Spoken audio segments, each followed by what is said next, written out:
Joining us now to talk a little bit about the Dak Prescott contract and those ongoing negotiations is Joel Corry.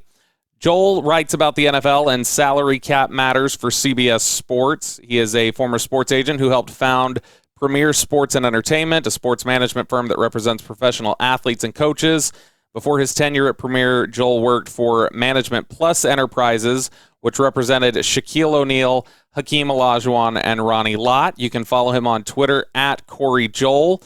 Joel wrote a great piece this week about some of the discussion points surrounding Dak Prescott's contract and why it can't be boiled down to as simple as just 4 versus 5 years, or why that's a bigger difference than people realize. Joel, how you doing? I'm doing pretty good. How about yourself? I'm doing great, and I do want to lead off with that point because a lot of us have heard about this reported 4 or 5 year disagreement that generally they've kind of come to terms on the money, but that, Dak Prescott's camp, Todd France, CAA, they want a 4-year deal, and the Cowboys are looking at a 5-year deal. Why is that a bigger chasm than it sounds? Why is that 1 year such a big deal? Well, if Todd France had his way, it would be a 3-year deal, but that was never going to happen. One of the big things is that we fully expect that there's going to be a 17th game sometime before the 2023 season, and the players' percentage of revenues goes up with the addition of the 17th game. Also, TV deals expire after the 2022 season. They're going to be renewed at some point, and the expectation is that they're going to be done at a much higher rate than they currently are. So those two factors mean the cap is probably going to go up dramatically, probably 2022, beginning in 2022. So you want to get another bite of the apple as soon as possible, take advantage of the changing economic conditions. So every extra year you give up is a year that you don't get to get paid what will be the going rate once these factors come into play. When it comes down to, Dak Prescott, they had to franchise tag him. They didn't get the deal done last year after his 3rd season. He played out the 4th year, played arguably his best football of his career, and, is now looking to get paid as such. How much of a complicating factor do you think it is, or how much more difficult do you think the Cowboys made the contract structure on themselves by not having this as a 4-year extension, like, the Eagles and the Rams did with Goff and Wentz, where they tacked 4 years on to the 2 that were already there? How difficult did the Cowboys make this on themselves, having it be all new money?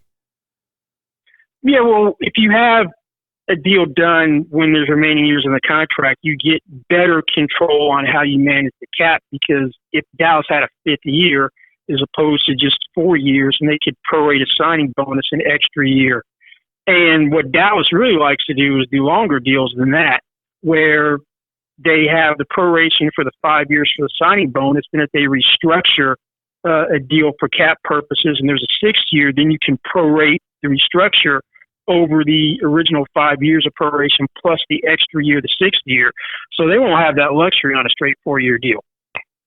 And in terms of the, you talk about the cap impact and how the cap is going to continue to go up. I know you mentioned this in your article, and it's something that started to be discussed a little bit. This idea that the coronavirus pandemic and potentially lessened revenue for next year could put Dak Prescott in a bit of a precarious position if he doesn't get a deal done now. That, if he's looking at free agency next year, or the franchise tag next year, and revenue has gone down and thus the cap has gone down, it could be a tough sledding for him to get the deal that he wants. Do you think that provides any sort of pressure, that prospect provides any sort of pressure on Todd France and Dak Prescott to get something done now?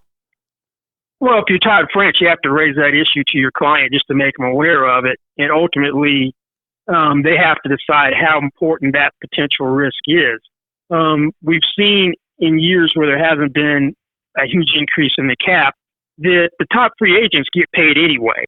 So if Dak went out and did what he did last year, then if he hit the open market, because Dallas didn't want to franchise him at basically $37.7 million, I suspect he would be all right.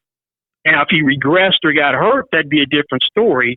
But that's something they got to decide how much it's going to factor into their equation. I suspect that they're going to look at it that I'm a good enough player where it's going to be a non-issue for me. And he's really looking at it that, hey, if I can hit the open market, Kirk Cousins, I'm better than he was. Granted, the cap went up like 6-7% then, that I'm going to be just fine in that circumstance. You know, I think it's funny. If you look back a year ago, there were pundits and fans who were, you know, saying that the Dak Prescott deal, you couldn't possibly pay this guy $30 million. Or, you know, imagine the nightmare scenario of him getting the Jimmy Garoppolo deal. You know, this is 12, 18 months ago where skeptics were saying things like this. Now they're begging for a deal on those terms because, you know, the growth of the quarterback position in relation to the cap, it just keeps going up. The argument from a lot of people is Dak Prescott isn't the best quarterback in the league. He isn't even the second best quarterback in the league, and so he shouldn't be paid as one of the, you know, 2 or 3 highest paid players in the NFL. Do you think that's a reasonable argument, or do you think that it's just simply not how the quarterback market works and people need to adjust their expectations?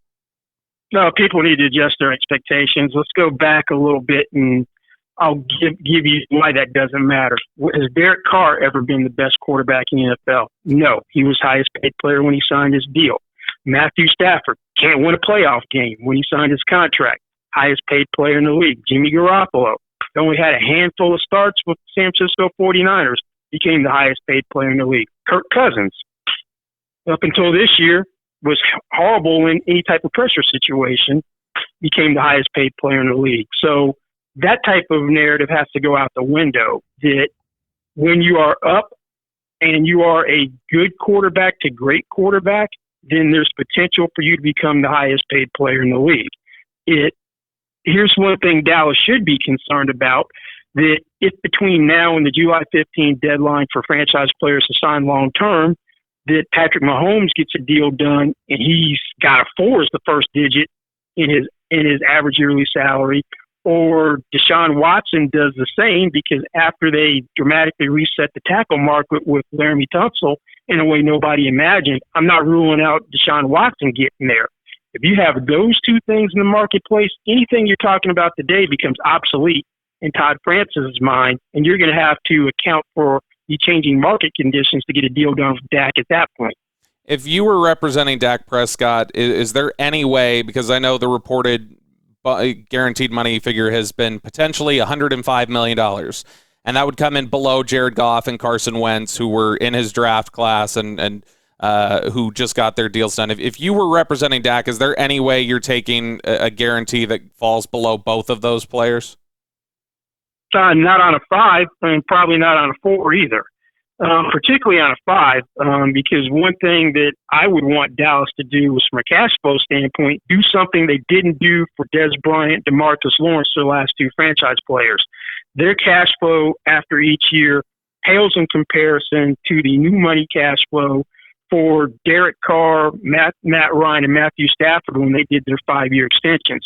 So the cash flow's got to be more along the lines of what happens with quarterbacks. So when you do that, then the guaranteed money is going to go up.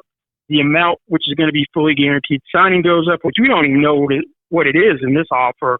It's reported $106 million of guarantees and $35 million per year.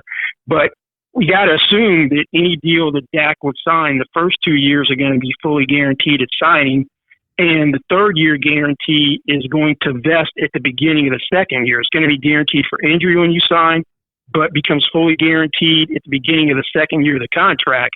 That's what happened with Dez Bryant. That's what happened with DeMarcus Lawrence. I don't know what happened with Amari Cooper.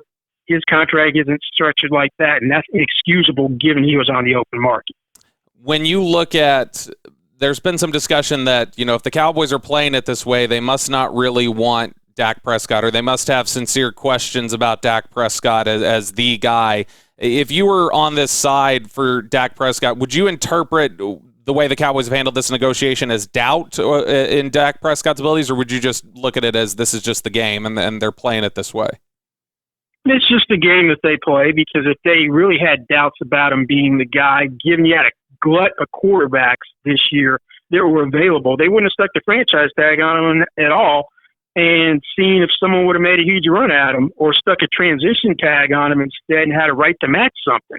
So obviously he's their guy. And that goes back to something Jerry said in the middle of the 2018 season when you knew he was their guy. before they played the Falcons, Jerry unsolicitedly said he wouldn't trade Dak Prescott for 2 first-round picks, even if he had the first pick in the overall draft. And at the time, I'm like, someone gave you that offer, you should go ahead and take it before they change their mind. But that shows you that they're committed to him, but this is just a negotiation game that they play. That they waited a year too late with DeMarcus Lawrence to get him under $20 million per year, because if they'd signed him on the first franchise, you didn't have Khalil Mack or Aaron Donald in the marketplace, so he's not at $21 million per year by waiting. It's cost them money. Last year, Dak should have been the priority to get done at the beginning of last offseason, and then you probably, or maybe you get to 30, maybe you're a little under, maybe a little over, but you're not talking the money you're going to have to pay him now. So I guess last question for you here then, and obviously not with you claiming any sort of insight or anything like that, but I know your projections, you're usually pretty close to the ballpark of where these deals end up. And so what would you guess when this Dak Prescott deal finally gets done? What kind of neighborhood do you think we're looking at here? Dallas caves on the structure right around the deadline, maybe at the 11th hour. It's going to be a 4. They're not going to get the 5th year. It's going to be more than Russell Wilson's $35 million per year. They're probably going to exceed Jared Goff's $100 million overall guarantees. And the amount fully guaranteed at signing is probably going to come in somewhere between that $84 million that Kirk Cousins had on his 3-year original deal with the Vikings and the $94.5 million that Matt Ryan has, which is the most fully guaranteed at signing in a contract to date. Joel Corry does great work for CBS Sports. He's a must-follow for any contract issues. Keep up with him there and also on Twitter at Corry Joel, and Corry is spelled Corry. Joel, thank you so much. We appreciate it. Sure. Thank you. Anytime.